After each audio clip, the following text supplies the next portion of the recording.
어르신의 건강과 행복을 위한 가장 든든한 노인복지 시설을 만들어가는 케어스토리 강성만 국장입니다.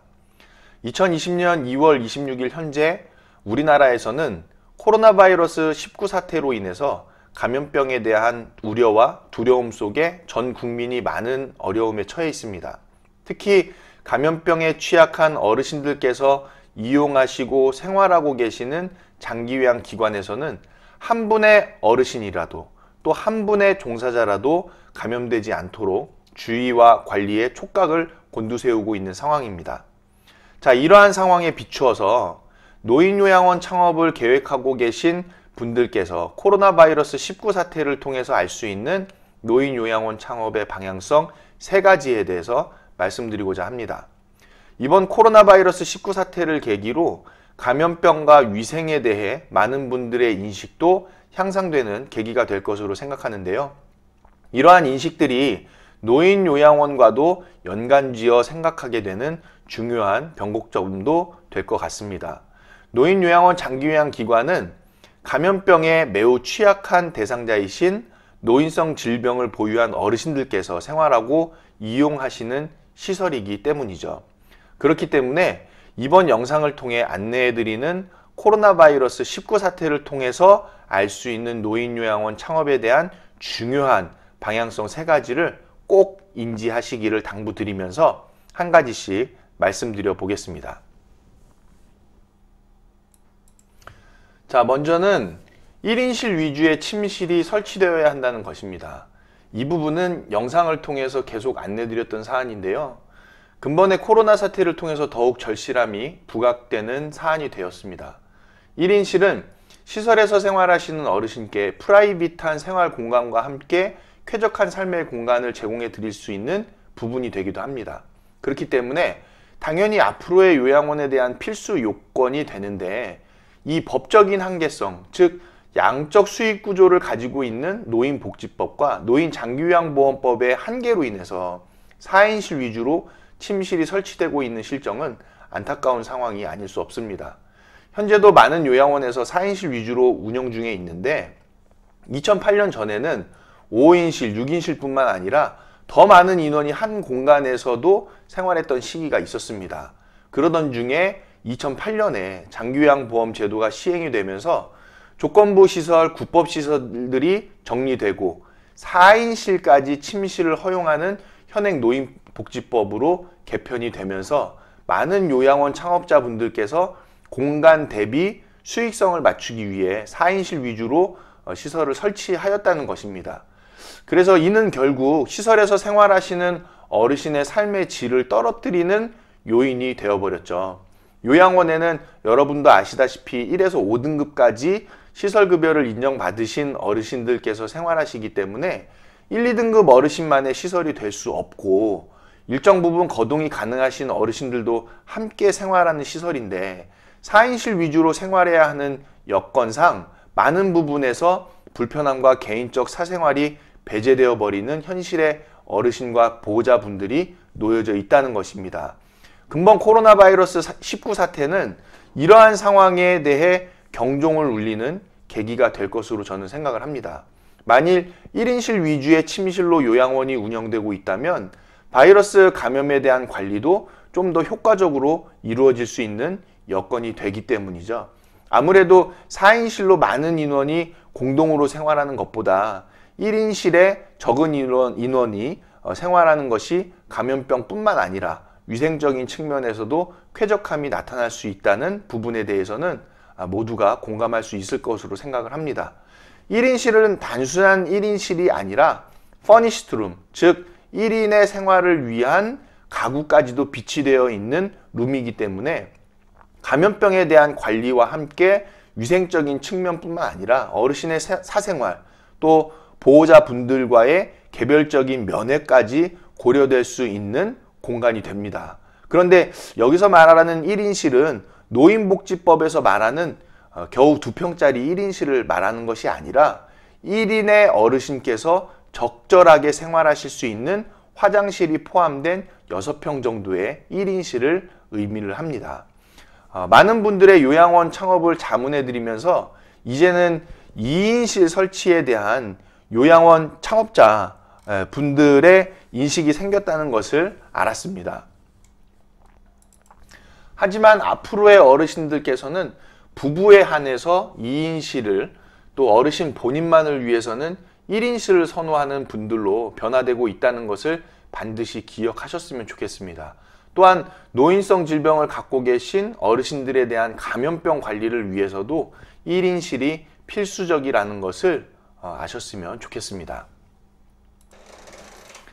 더불어서 현재 1인실 사용에 대한 부담을 전액 어르신과 보호자분들께만 전가하고 있는 법적인 규정도 개편이 되어서 어르신께서 1인실을 사용하실 때에 대한 그러한 비용적 지원도 마련되어질 수 있기를 바라봅니다.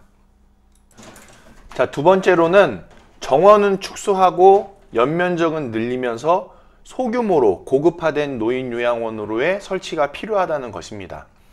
코로나 바이러스 19 예방을 위해서 안내되고 있는 수칙 중에 하나가 많은 사람이 모여있는 장소를 피하라는 것이죠. 이것은 사람이 많이 모여 있으면 그만큼 감염병 전염의 위험성이 높아진다라는 것을 뜻합니다. 당연한 것이죠. 노인 요양원도 마찬가지인데 어르신 49명, 종사자 포함 60명 이상이 한 공간 안에 모여서 생활한다고 하면 과연 그 시설의 위생, 환경, 감염병 노출에 대한 위험성은 어떻게 될까요?